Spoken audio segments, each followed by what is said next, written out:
Water chapter का हम लोग चौथा टाइप देख रहे हैं, भारी जल। यानी ये वाटर चैप्टर का तीसरा पार्ट है।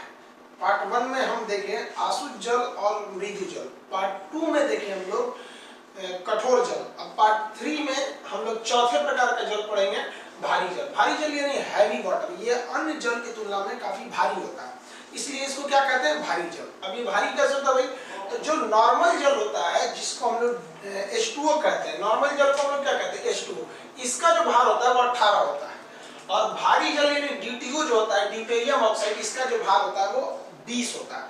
तो ये उसके टेम्परेचर में भारी होता है, इसलिए भारी जल होता है। ऐसा नहीं कि बहुत भारी है, बट नॉर्मल जल की तुलना में ये क्या होता है, भारी होता है, इसलिए इसे भारी जल कहते हैं।